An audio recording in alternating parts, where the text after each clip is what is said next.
Slum demolitions are common in Kenya, and this comes out in the frequency of media coverage. Considering that slum dwellers are the largest urban constituency in the country, the number of forced evictions present a major national issue. The results are frightening. The residents of slums, mainly the urban poor, pay a heavy price. Children, women and men are left with no place to call home, and their livelihoods disrupted. The lack of rights to the lands that the slums occupy means that the residents are denied opportunities to realize a lot of their potential. At the same time, the residents of the slums are the poorest, with little or no access to basic services and livelihood opportunities. For almost a decade, a national not-for-profit organization, the Pamoja Trust, have engaged the slum dwellers to develop and own a profile of social and physical information relating to their respective settlements. This process of developing information is largely referred to as the enumeration. An enumeration is a door-to-door count of all the structures or all the households of an informal settlement. An enumeration will collect information about who owns a structure and who lives in it. Who lives in it could be a tenant, or could be a structure owner, or could be a subtenant. So when communities collect information about themselves and begin to interact with it and begin to ask fundamental questions of who is a resident of this village, and then they begin to tease out, they begin to critically look at the data that has been collected vis-a-vis the residents who are legitimately residents or households that have been living in the settlement for a period of time. The enumeration is a multi-level exercise involving the participation of various stakeholders under the leadership of the target community. Whenever an enumeration is being mobilized for within a community, all the interests within that community are brought together to discuss the enumeration, to discuss the issues that should be collected in the enumeration, to discuss who is going to participate in the enumeration, to discuss who needs to be informed. So who and how an enumeration is conducted must be agreed upon at a consensus meeting in a community that involves everybody who resides and everybody who has made any sort of investment in a settlement. The first step in conducting the process is to identify issues to be addressed and rally all the interest groups behind the exercise. We have several ways in which we mobilize for enumerations in informal settlements. So for example, we mobilize through flyers, and flyers give a short profile of why the enumeration is to be conducted, who will conduct it, and what will happen after the enumerations are collected. And that means if, for example, a community is under threat of eviction, then the flyer will give a brief overview of why the community needs to do enumeration, who has voluntarily accepted to do that enumeration, and what leverage are we trying to connect with this kind of information. So flyers are used, then they're dropped at each and every household, such that when members of that informal settlement come back from work in the evening or in the weekend, whichever period of time they come back to their households, then they're able to read and know what's going on in the household. Another way we mobilize is that every structure is given a door number, and that door number is written with paint.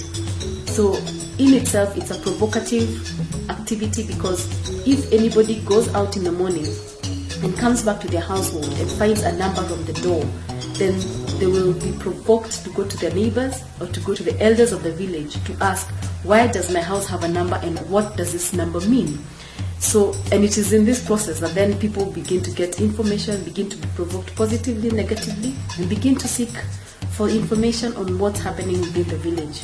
So after the mobilization, there definitely has to be forums that will harness the energy coming from the agitation of all this mobilization, because everybody who hears about an enumeration will either receive it in judgment or receive it positively and look forward to it. So it's about bringing all this energy into a forum that discusses the need for this enumeration, why the enumeration is going to be conducted, who's going to conduct it. So these forums are important forums, because then we are able to tease out all the issues that need to be collected in an informal settlement. So in these forums, people will discuss the problems. Some might feel that security is an issue that is important to be included in the data collection. Some might feel water and sanitation are issues that are of priority to be collected. Some might feel that they need to know who owns the settlement, who are the structure owners, who are the tenants. Some might feel we need to know how long people have lived in the settlement.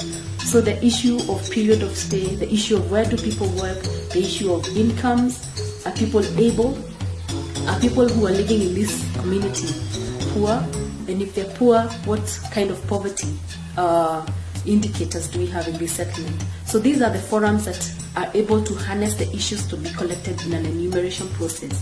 So what Pamoja Trust does is that Pamoja Trust will compile all these issues into a kind of a questionnaire, and this questionnaire then forms the data collection tool of the enumeration process. Now, after the enumeration form or the questionnaire is prepared by Pamoja Trust, then we go back into these forums, discuss the questionnaire, and try and critique it for sufficiency, whether it's able to effectively and sufficiently collect all the information about the informal sector.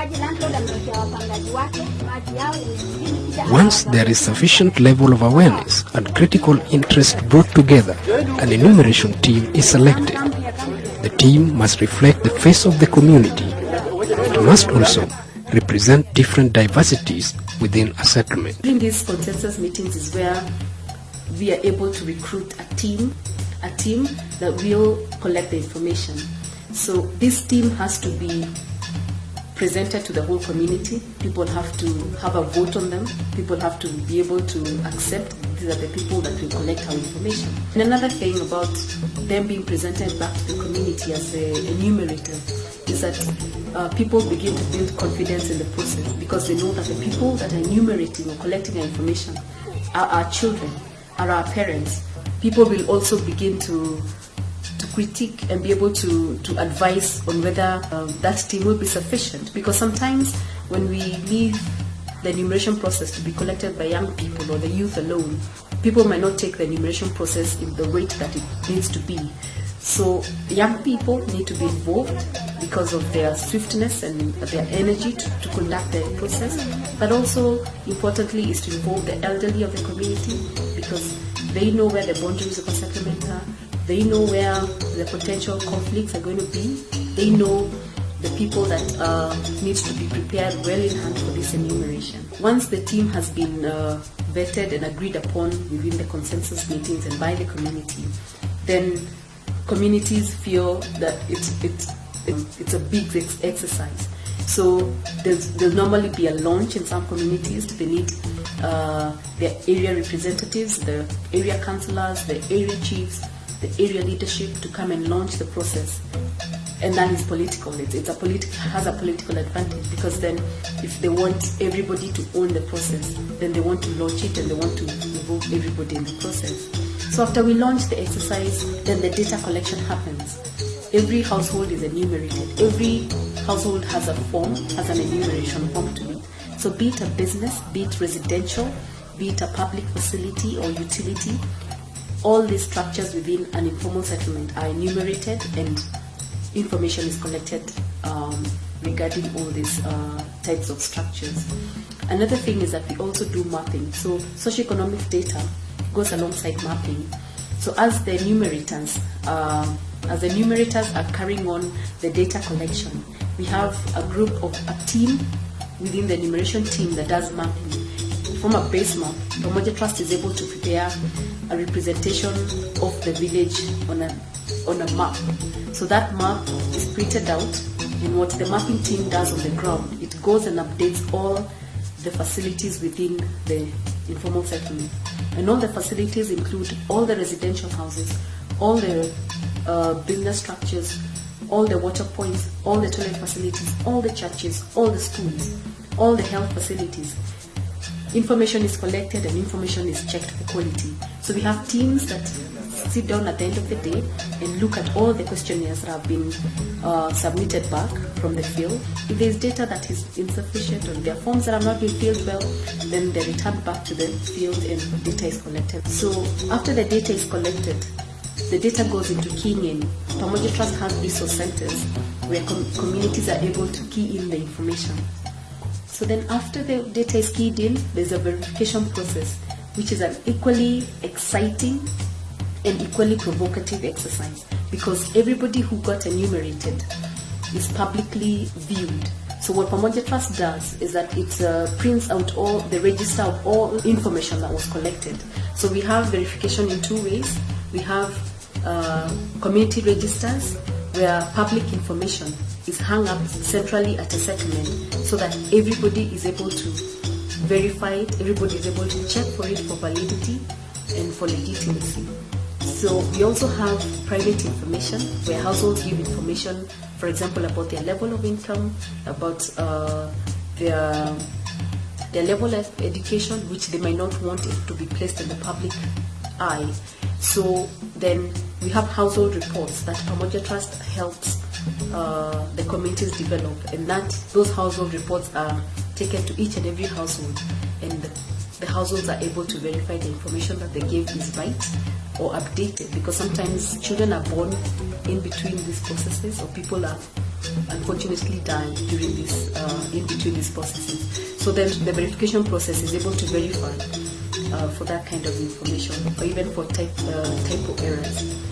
At the end of the exercise, there is created a data bank of facts and figures about a community within a given settlement.